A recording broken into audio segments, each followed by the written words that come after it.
With us in the studio is Dr. Arnold Schwartz, and he is a specialist about the spine. Welcome to the show. How are you? Great. Thank you for having me. Now, talking about the spine, how does someone choose a spine specialist? Well, it really depends on what the type of problem the patient has. Someone complains, we take care of patients with problems ranging from the neck all the way down to the tailbone. So it really depends on where the pain is, the characteristics of the pain, and how long it's been ongoing. You know, sometimes it can be very debilitating, and sometimes it can happen after an accident, twisting or turning or falling, or just it can be part of a degenerative process. Someone is part of aging. So, and that's what we're seeing more and more nowadays.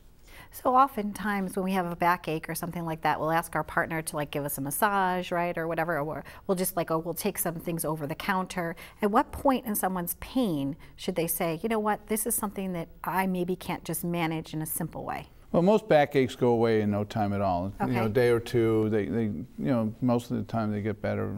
You know, patients get better really quickly. But it's the one that's lingering on for a couple of days more, longer.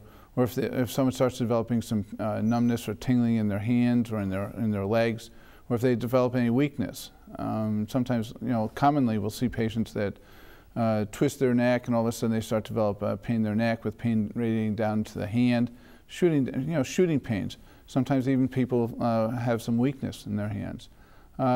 More commonly though, we also see people with lower back problems after lifting something abnormal and they twist and they turn. Again, most of that stuff most of those times the patients will have a backache and it will go away in a day or so. But when it starts causing numbness or tingling or weakness in the legs, that's when it's someone that they should seek attention. And especially with the numbness in the hands, because that could either be heart or spine. So they should probably maybe check out both, right? If they can't really figure out, or would the numbness be in combination with the spine? So I've got a backache and now this is starting to get numb, go see a specialist. I think that you can have neck pain and then you can have pain that goes into your arm. Okay. That's different than if you have chest pain. Okay. And so if someone has chest pain and they'll seek attention from their medical doctor or a cardiologist. But specifically we're talking about, if you twist your head or twist your neck and you develop some pain that starts shooting down into your arms, causing some numbness and tingling, that's a problem.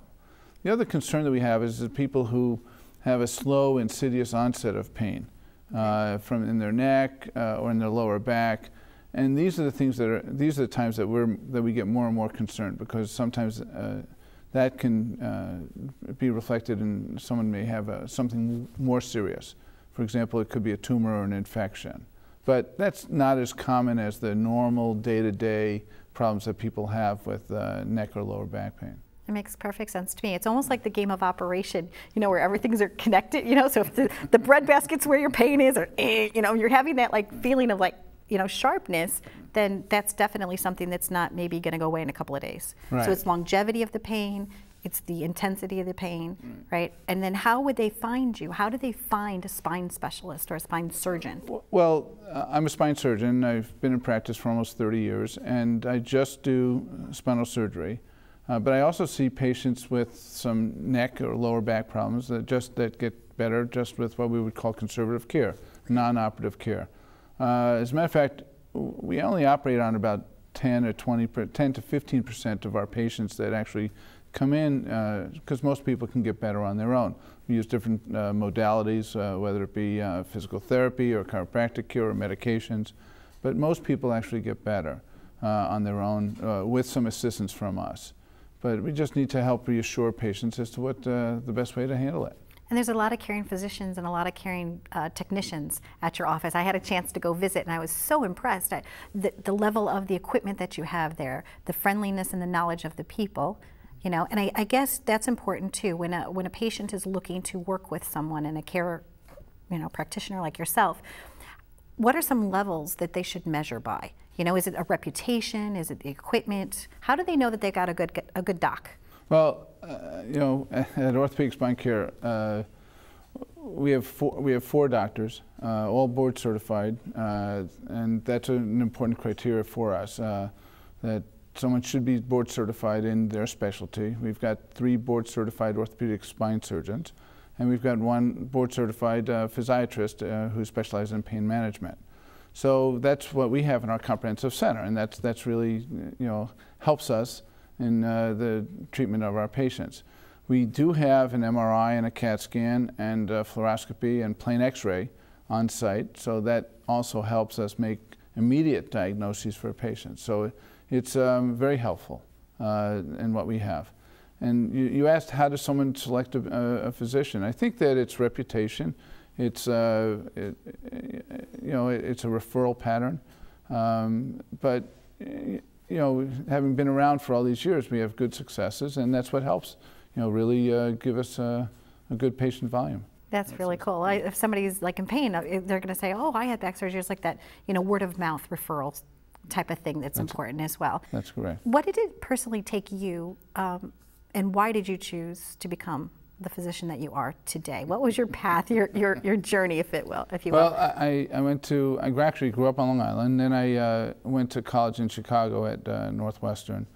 I did 4 years there, and I did an engineering program there, and wound up coming to med school here on Long Island at Stony Brook, which was another 4 years. And then I did a year of general surgery training at Mount Sinai Hospital in New York City.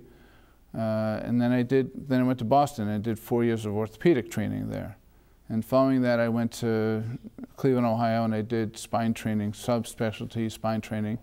And when I completed that, I went to Europe. I spent 4 months in Europe visiting different experts who were known throughout that time, pioneers in certain aspects of spine surgery. So you can total it up. It's many years of training after high school. And now it's experience. There's no patient that comes into our office right now that we're not sure about how to take care of. So it's really, and we're very comfortable in taking care of any types of patients, whether it be scoliosis patients or people with spinal deformities or spinal cord injuries, traumatic injuries, tumors of the spine, infections in the spine. And most commonly what we do right now is people in the aging population with degenerative conditions in the back. Yeah, because the spine is, I think, is similar to teeth, It wears, when you're chewing, you're grinding. When you're walking, you're grinding on your spine, like all the little things about a spine, right? and is everybody's spine different? Is it like somebody's smile? Like when you open up a back, are they all the same? Is a spine the bones are the bones. Right. I mean, they all have numbers, and they don't come color coded though. Somebody doesn't have 4 on top of 6, no. right? But when you open someone up, I guess, are there just little nuances that as a physician you need to kind of know?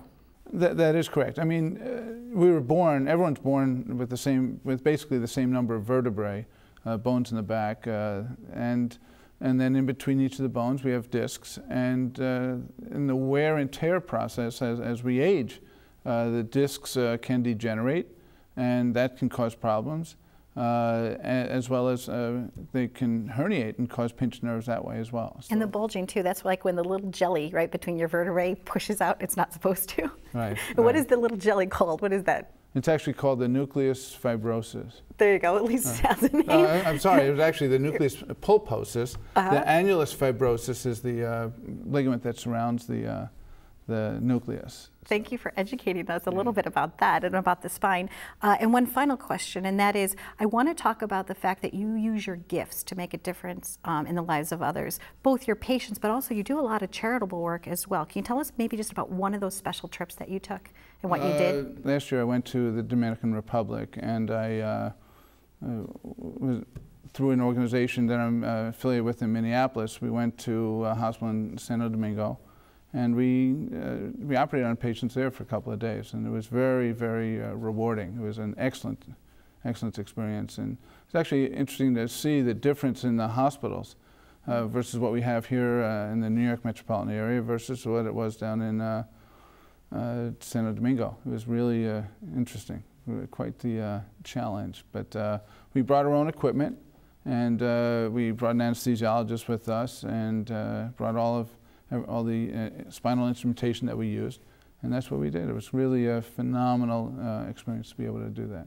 actually reminded me, I mean, when you come from, my practice is primarily based out of Huntington Hospital, but coming from Huntington Hospital where they renovated the ORs about in the past 10 years, when I went to the Dominican Republic, the operating rooms there were very primitive and reminded me of what I trained at almost 35 years ago. So it was a big difference. Brought you back, but yet you have the skills and the knowledge. I'm sure you used that old equipment and you were able to do some wonderful things. Oh, that was phenomenal. Great experience, and patients were very, very gratified and happy that we were there to help them. It was a great experience. Well, I didn't tell you I was going to ask you that question, so thank you for your kindness in answering that, because I know you to be a wonderful physician and also just a wonderful person. So thank you for joining us on Live It Up. Well, great. I hope you'll come back and give us more great spine tips. So. That'd be great. Thank you so much. You're welcome.